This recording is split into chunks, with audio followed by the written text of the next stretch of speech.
एक भिखारी बारिश में भीग रहा था, जेब में सिर्फ एक सिक्का था।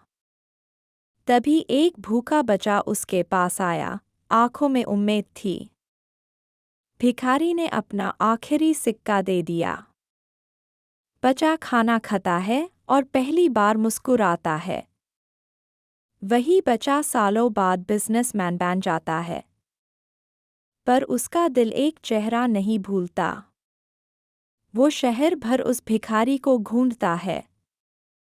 आखिर एक पार्क में मिलता है, वही चेहरा, वही इंसान। वो कहता है, आपने मुझे सब कुछ दिया, अब मेरी बारी है। फिर एक घर की चाबी उसके हाथ में रखता है। भिखारी रो पड़ता है, मगर इस बार सुकून के आंसू होते हैं। एक सिक्के ने किस्मत बदली। दया कभी बेकार नहीं जाती।